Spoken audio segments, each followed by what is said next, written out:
Hello and welcome. I am the Urban Animist, and I'm here to bring you a guide to the unknown and the unseen. Today, I bring you a guide to runes. So, this video is about 25 minutes long. Well, 27 probably. I am going to be narrating as much as possible while I can, just to give some more weight to this video. So I've sped everything up. The wood that I used is ashwood. The ashwood I acquired from my friend the ash tree. You've seen him in other recent videos, especially in Wood and Stay Rune Reading.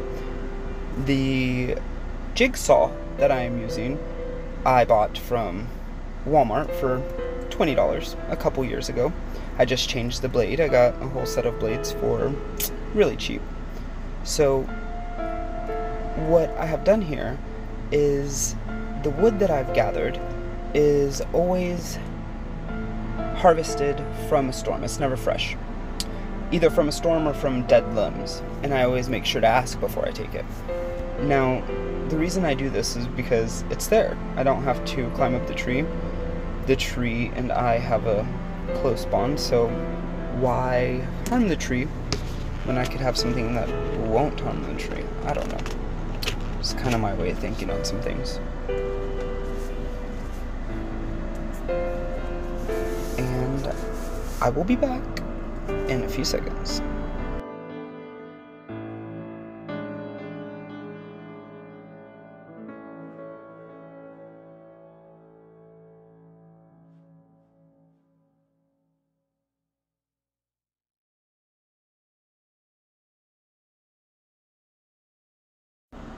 I cut way more than I needed, but I like to save the extras. Now, in this part, I'm going to be drawing on the runes, the Anglo-Saxon runes. The marker I used I bought for pretty cheap. I love it, it's gold. I just wanted something that I would be able to see as I was cutting. Sometimes, I've used pencils before. Pencils I rub off as I'm either cutting with the razor or grinding into it or burning it with a wood burner. I've tried all of these different techniques. My favorite being using a Dremel tool and grinding it. Well, not grinding, but cutting.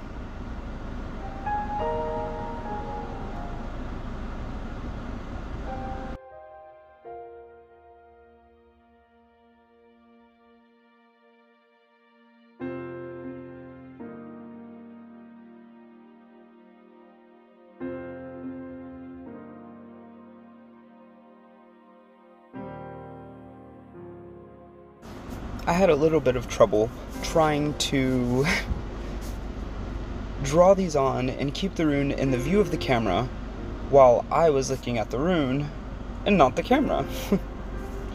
So that's why it may look a little odd. Sometimes the angle, or if I present a rune to the camera upside down, I don't mean to, it's just one of those things. It was a long process, but I love doing it. I've made many rune sets, and I absolutely adore it.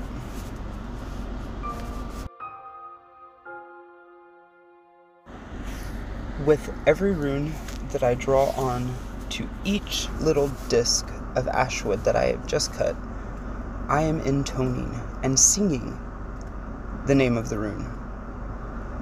You cannot hear it because I have sped it up, but I am singing it to call upon that specific rune to embody and to take home inside of this little disc of ash wood. Now, the entire spirit of that said rune, each individual rune, will not take full control, or not occupy the little ash disc completely. Only a little piece of their soul is embedded into these as I draw the rune on and then proceed to cut them. I also sing the names of the runes, and then I'll sit there and I'll chant them as I'm working with them. It's just to call upon, like I said, the power and the spirit of the rune. So they will give me a piece of them that will live inside of this set of runes that I am making. Don't ever take for granted your runes. Your runes are not just objects, they are literally alive. So always remember that, especially if you buy them from me.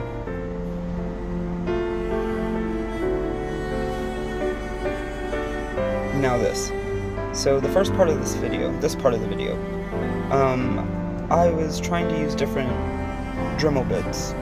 I've soon purchased more, so to do better work, but I couldn't get them to work on the ashwood. It's like the ashwood didn't want to cut, so I had to use this cutting disc, which, while it cut, it also burnt the wood.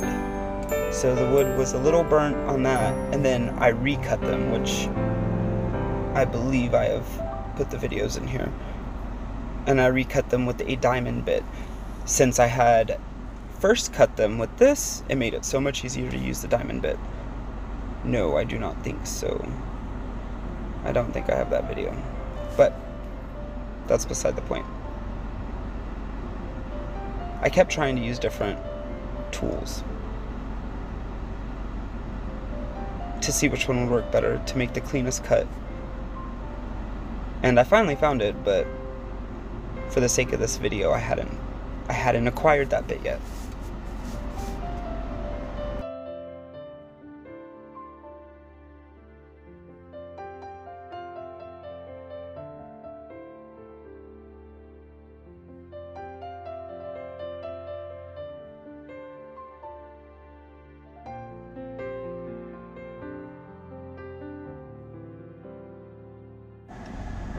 So, just so everybody knows, this is my first real set of Anglo-Saxon runes that I've ever made.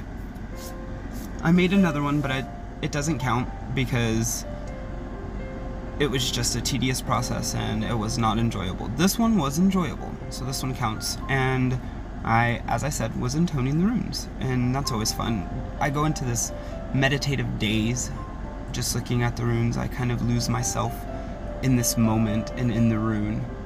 And it's a good bonding experience, honestly. Like I said before, I love making runes. I really do. And I do sell them, so if you're interested in a set, please just send me an email at theurbananimist@gmail.com.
Okay, so this is where I recut everything.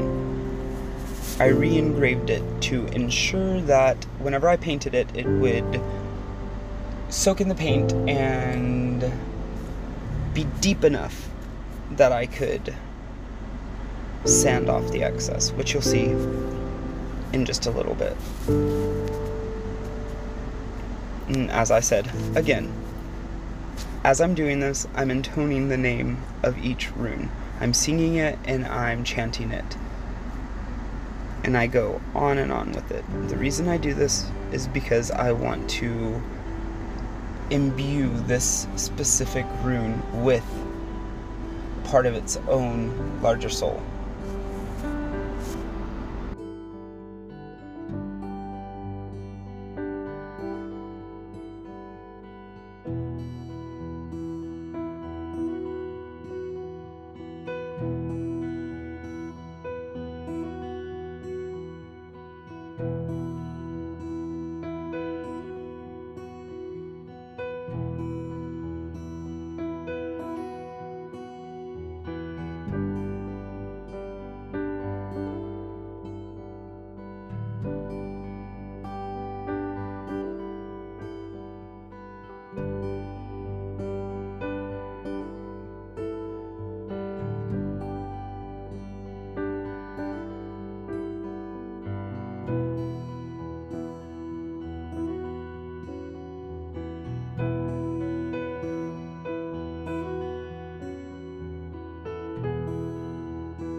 I've been trying to think of things to say about making the runes as I'm recording this voiceover.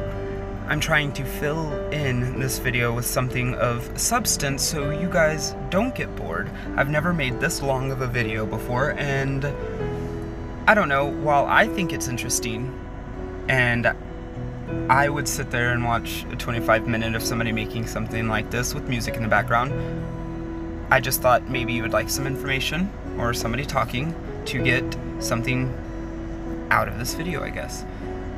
So, what I love about making runes is that you get to put yourself into them. You make them unique to you. Each set is different, and each set is so similar. They all are connected because these are runic symbols, but at the same time, they're very individual. It's as if they're... Okay, so there's a saying, and this is something that I've believed for a long time, that some people are of the gods, as in pieces of their souls. So if the gods can give pieces of their soul to create a new soul for a human, then what I'm doing here is as I'm making them and imbuing with the pieces of the souls of the original runes, they are of that source and of that power, but they are individual in their own scope and in their own sphere. They are unique to themselves. And it's fascinating and it's beautiful. And this, everybody, is animism. Because this belief is real. I believe this. It's hard to wrap your head around when you live in a capitalistic system, but everything is alive around you. Everything. The wind, the trees, the runes in your hand, the cards that you lay out on the table. They're alive. Now, they may be similar to a lot of other cards or a lot of other trees of the same kind, but they're unique in their own way. They're individual in their own way. And I can promise you they each have an individual and unique personality as well. And this is animism. And it is awe-inspiring. It gives me so much hope for our world. And I know that we're waking up. We see it. We must go back to animism.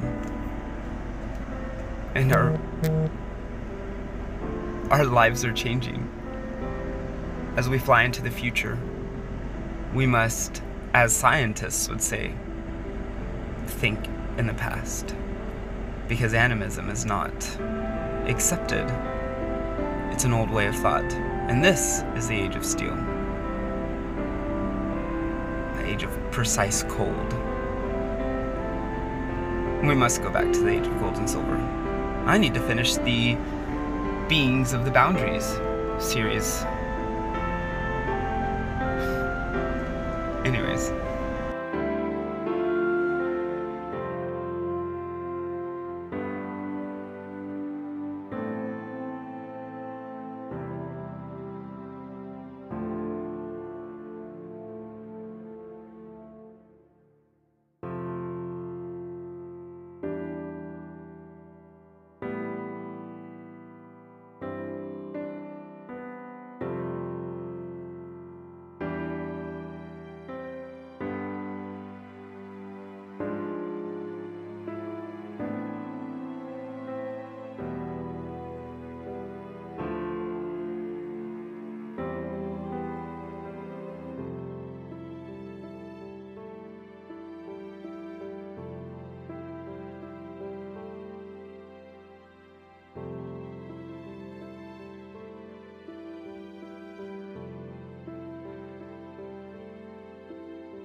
Now, this is where I paint the runes. If I was making this set of runes for myself, I would add my own blood, because it is traditional. It also gives them life. But since this set may not be for me, I did not use any of my own blood, and I just used a red paint. The red paint that I used was a barn red, and then I mixed with brick red. I try to get the deepest or most blood-like of colors, honestly, because it's traditional. But I've made them with black runes instead of red, or gold. I think I'm going to make a set that is gold next. And it's your own preference. Use your own intuition. I like traditional, but I also like to deviate from traditional. If you choose to deviate from tradition, make sure you study and learn tradition first. It is very important. Tradition is very important, especially in things like this. If it wasn't, it wouldn't have been done so many times that it became a tradition.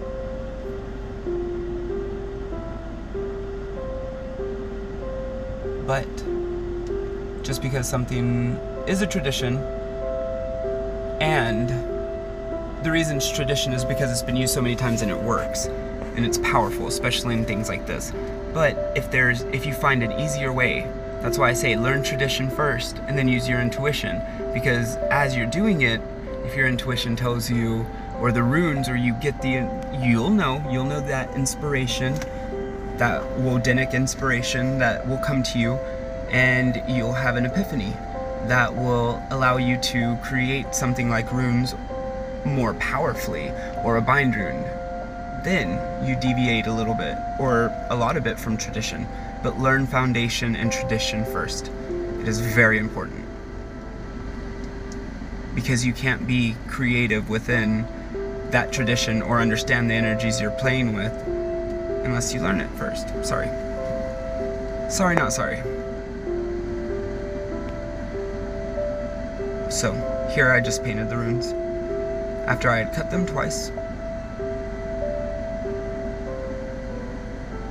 and I painted over the runes top layer too, because I wanted to make sure I got every little nook and cranny of the rune with the paint.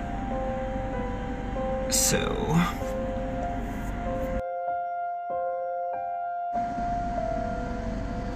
and now I use a sander on my Dremel to clean up the excess paint and both the face and the back of the rune.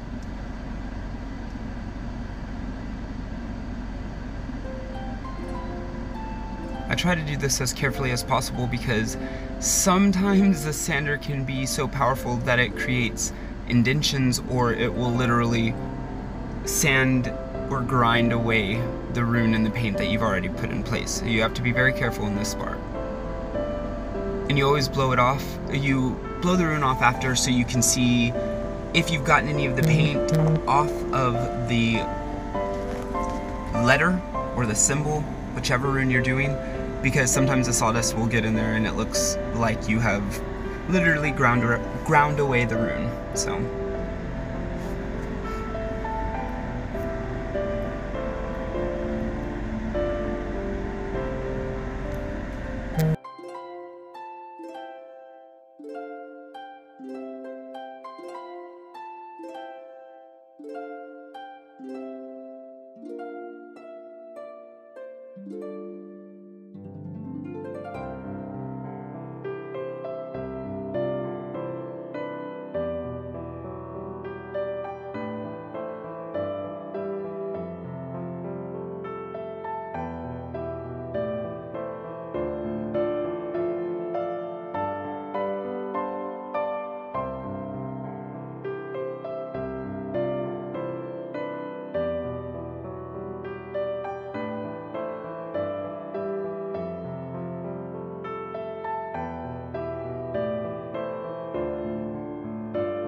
So this little beautiful butt in the background is my dog, Sora.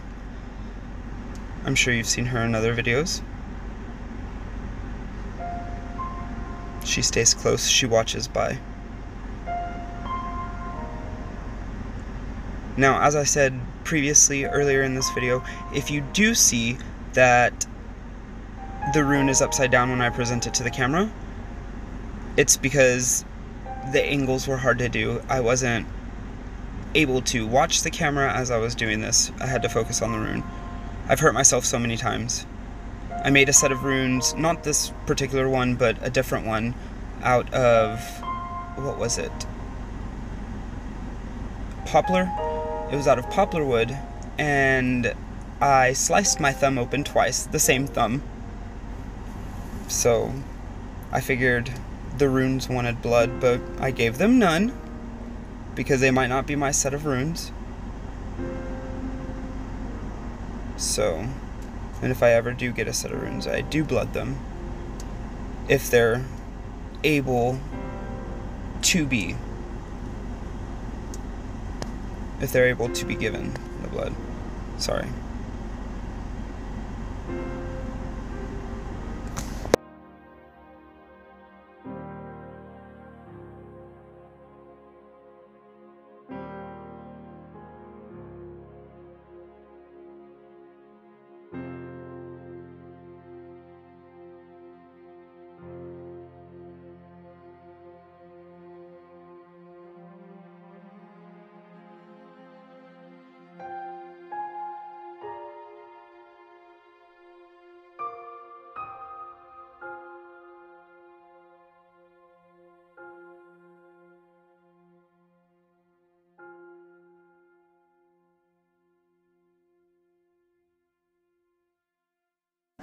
I am the Urban Animist, and I hope that I have illuminated some part of the unknown and the unseen for you here today.